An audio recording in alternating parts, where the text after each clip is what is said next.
They say that nothing on the internet is ever truly gone. One of the most compelling aspects of this very resource that we use every day is the fact that, for the most part, any and everything that's ever been posted online can be archived forever, like a never-ending diary. This allows the possibility for an incomprehensible amount of information gathered from the past and present available to us at any given time.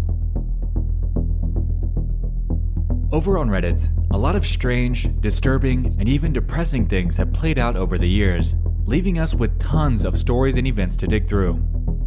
Within this vast sea of archives, though, is one that really hit home for me back when it happened, as it, in real time, merged the realms of the internet and reality, ultimately leaving people absolutely baffled at the resolution.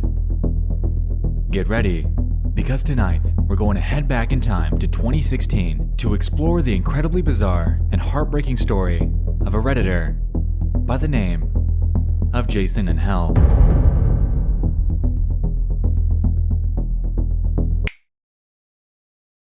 On the late evening of October 28th of 2016, a Redditor named jasoninhell would make a sudden post to the relationship advice subreddit, seeking counsel regarding a cheating situation that played out between his wife and neighbor. His post is titled, "I'm having a hard time coping with my wife having cheated on me with our neighbor." In the post, he outlines in immense detail his experience catching his wife cheating on him over a year prior.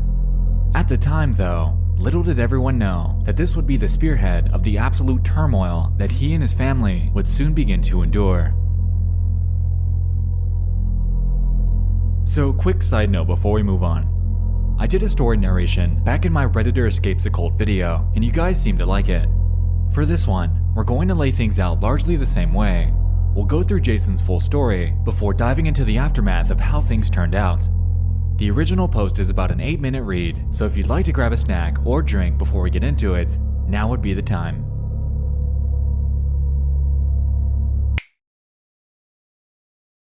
I'm having a hard time coping with my wife having cheated on me with our neighbor. It has been 476 days since I confronted her about it. How do I know? Because every time I catch myself thinking about it, I tell myself, it's only been X days. Maybe you won't think about it tomorrow. So to go back to the beginning, I had just taken on a new project and new responsibilities at work. I was working a lot of hours, 60 plus per week, and was noticeably stressed. It was in May of 2015 that I noticed that she had a password on her phone. When confronted about it, she told me it was just because she was planning my Father's Day present and didn't want me to ruin the surprise. About a week later, she came to me and told me that she felt guilty keeping a big secret from me and told me that she was having our neighbor, a contractor, build a home office for me as my present. It struck me as odd, as in our 6 years together she's never said she felt guilty about anything and always insists that she never regrets anything in her life. Time goes on, her phone is still password protected, and things don't feel right. I see her using her phone and smiling to herself more and more often, but when I ask her what she's doing, she says nothing and puts her phone away. So one morning, I wait for her to get in the shower, and I grab her phone before it requires the password. I go through her messages and find that she's texting the neighbor. "I'm all covered in frosting. You want to lick it off?" There were no other messages to the neighbor, but I found out later that was because she had set up her phone to delete messages after a certain amount of time. I felt uncomfortable with it, but I knew she had a perverted sense of humor, and I thought she would never do anything to hurt me. More time goes by, and the neighbor is spending more and more time at our house, but the office is being completed slower and slower. I can't help but worry that something isn't right, so I start checking her location using Google Timeline. It was at this point that I realized that there are large gaps in her GPS history because she was turning off her phone's GPS. Fast forward to July, and at this point, the paranoia is driving me nuts, so I tell her that I need to install a new antivirus on her phone. While she has it unlocked for me, I install an anti-theft software so I can remotely turn the GPS back on and set up AT&T Message Backup and Restore so I can read all of her text messages from that point on my computer. The next day, my mother asked to spend time with my 2 kids, so my wife drops them off with her and has the day to herself. I watch my wife's activity from work as she spends the day trying to meet up with a neighbor, but is unsuccessful because he's busy with another job site. That night, We get the kids back from my mom's house and we go to dinner with a neighbor, his girlfriend, and his son. My wife and his girlfriend are having a good time, drinking, laughing, and just joking around. His girlfriend mentions that she'd like to see Magic Mike. I say it's a good idea and I'll watch the kids so my wife and her can go. So my wife and her go, and the neighbor and I go back to my house so the kids can play video games together. The kids are back in my son's room playing games, and the neighbor's sitting across from me on the other couch. It's at this point that my wife starts texting him. She's describing sex acts that she would like to perform with him, and he's reciprocating. She tells him to check his Snapchat, and at the same time, I get a Snapchat from her too, and it's her fingering herself in a bathroom stall. They keep talking, trying to figure out when they can meet up and have sex. They decide on Monday morning after I go to work. So in my head, I already planned to pretend to leave and circle back to catch them, but then they tell each other they love each other, and it's all I can do not to leap off the couch and knock him out. But I contain myself and continue reading the conversation unfolding in front of me. Then he tells her, "You're my girl now," to which she replies, "Always have been," ending with him writing, "And always will be." My wife and the neighbor's girlfriend return from the movie, and I ask them politely to sit down. I then ask the kids to stay in my son's room and shut the door. I return to the living room and confront my wife and the neighbor. I say, "So you two love each other, huh?" And my wife goes into full-blown denial mode, and the neighbor's girlfriend starts smacking him. I ask my wife if she's been texting him. She says no, so I show her the text messages. She admits to it but says it was the first time that it went that far. I ask my wife if she sent him pictures. She says no, so I show her the picture, and she admits it but says it was the first time.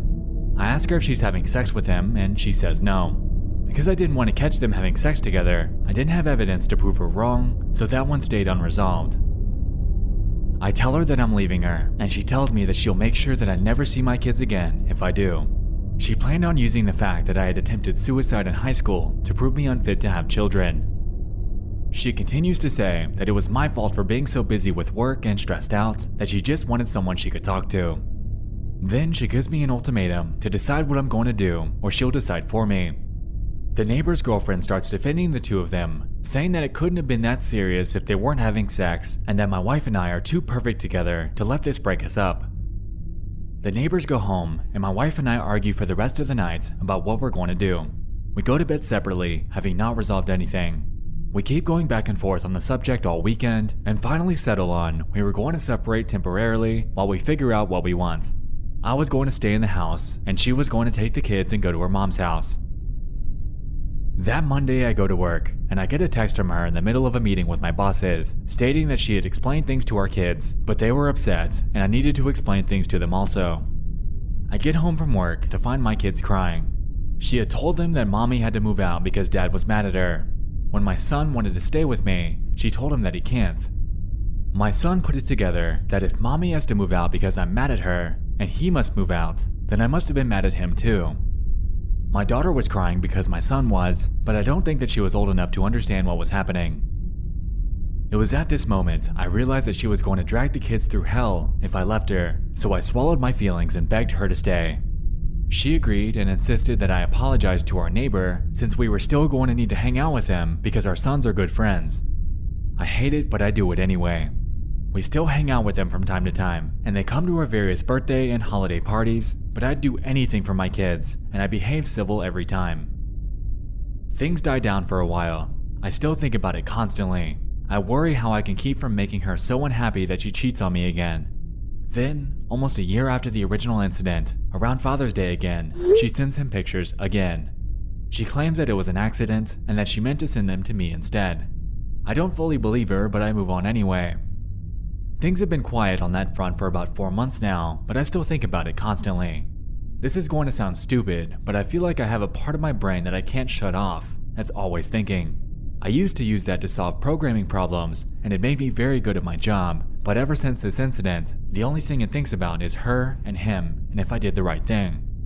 My job performance has suffered, and I feel like I haven't gotten sleep in months. I'm afraid that after this much time, and the fact that I begged her back, that to say that I want a divorce now would only make her more vindictive towards my kids and I. I just feel like I put myself so deep in a hole that I could never get back out. I haven't really talked to anyone about this. I didn't want to talk to my mom about it because I felt like she would treat my wife differently and I didn't need the two fighting any more than they already do. I tried talking to one friend about it, but his advice was to put my trust in God, but that was not much solace for me as I'm an atheist. So I have no clue what to do with my feelings or how to move on from this.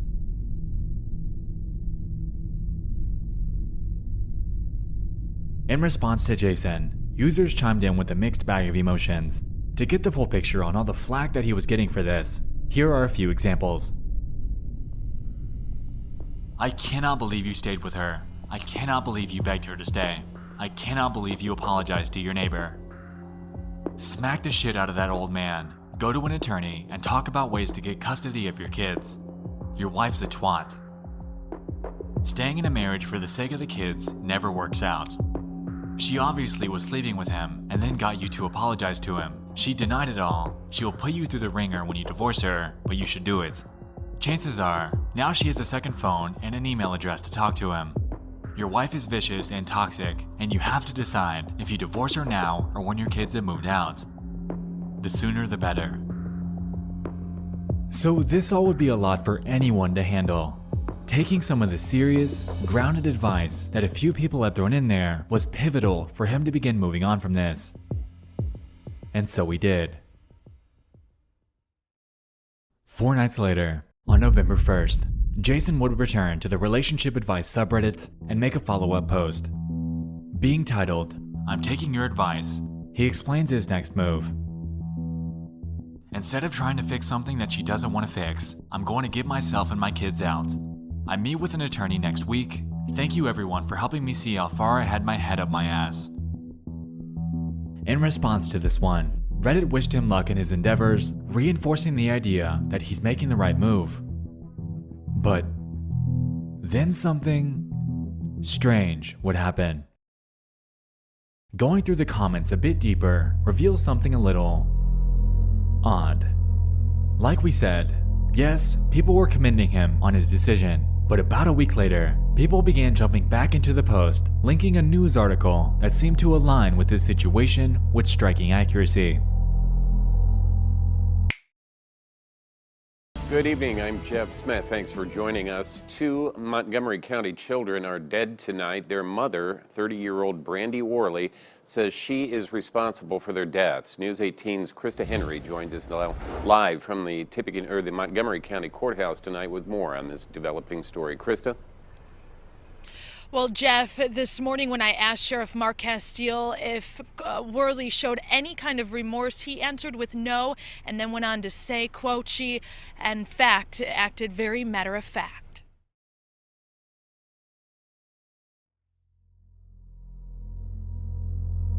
According to ABC6 Indianapolis, on November 17th of that year, a Montgomery County mother was charged with 2 counts of murder after police say she admitted to killing her 2 young children. According to the probable cause affidavit, Brandy Worley told police that her husband was divorcing her, and I did not want him taking them, so I stabbed them.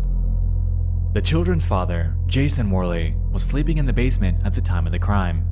According to court documents, Jason had filed for divorce on Wednesday, citing an irretrievable breakdown in the marriage as the reason for the divorce. Now, this definitely carries tons of parallels to the original story. Here, we have a woman named Brandy Worley who, in cold blood, murdered her children, citing the fact that she didn't want Jason taking them as her motive. On the other hand, on Reddit, we have this story by this jasoninhell guy, who has the same first name, might I add, about his unnamed wife being unfaithful and how he just filed for divorce. And lastly, in his original story, he relayed the fact that his wife claimed that he'll never see the kids again if the two split. Back when this was unfolding, people were speculating that this might be the same guy. Tons of signs were pointing to this, but most were simply trying to maintain that tiny sliver of skepticism. That was until November 21st, when Jason would return to do one last follow-up, essentially confirming everyone's preconceptions. Thank you. I would like to give a heartfelt and sincere thank you for the advice and support I've received here. No one could have foreseen the tragedy that resulted from me filing for divorce. You guys perform a wonderful service to those in need, and I hope you continue to do so in the future. Below this, he attached a link to the same news article outlining the situation, and it was at this moment that everyone realized just how real this entire thing actually was. Eerily, Brandy was the one that stoically reported this to the authorities. On November 17th, 2016, at approximately 4:30 in the morning, she'd make a phone call. Montgomery County 911, where's your emergency? 203 South Madison Street, In what town? Darlington. Hey, what's going on there? I just stabbed myself and I killed my 2 children. You stabbed yourself and killed your 2 children? Mm-hmm. Okay, and what's your name? Brandy Worley. Brandy what? Worley. Okay. How do you spell your last name? Worley. And where are the children at? In my daughter's room on the floor. In your daughter's room on the floor? Okay. And what caused you to do this today? My husband wanted a divorce and wanted to take my kid. I won't let him have my kid. Okay, and how old are your children? 7 and 3. 10 and 3? 7. 7 and 3? Mm-hmm. Okay. And where did you stab yourself at? In the neck. Okay. Are you bleeding? Yeah, there's blood everywhere. Okay, and where are you at? In my living room. You're in your living room? Mm-hmm.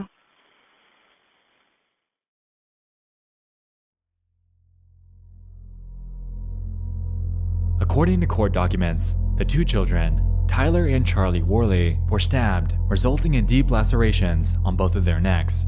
Brandy had stabbed herself in the same place as well, but this surprisingly didn't end up killing her.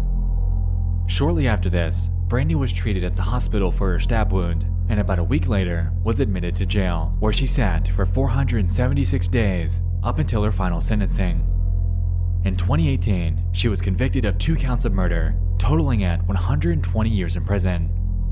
According to Fox 59, Brandy was expected to claim the insanity defense, but ended up settling for a guilty plea.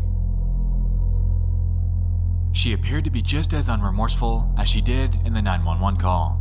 She spoke in a very matter-of-fact manner when describing her crime. It was heart-wrenching to hear her speak as she did.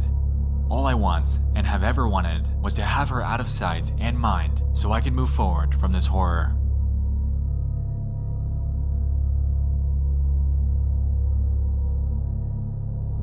To this day, Brandy Worley sits in the Rockville Correctional Facility in Park County, Indiana, serving out her time in prison for the remainder of her life.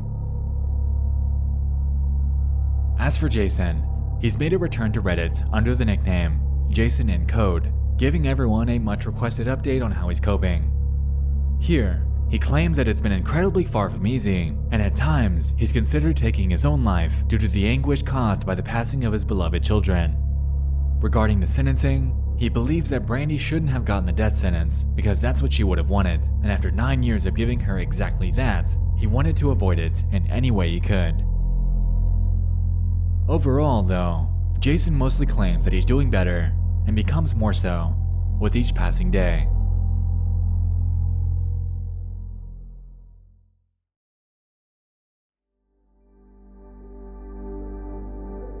If I can impart you on something that I have learned through all of this, it's that you should always take the time to be with the ones you love. It doesn't matter if they're asking you to read The Pokey Little Puppy for the millionth time, or asking you to play Smash Bros, even though you know that they'll wipe the floor with you every time. Just do it, because you never know what time will be the last time. Always make sure they know how much you love them. I had the fortune that the last thing my children ever heard me say was, "I love you. Good night. I'll see you in the morning."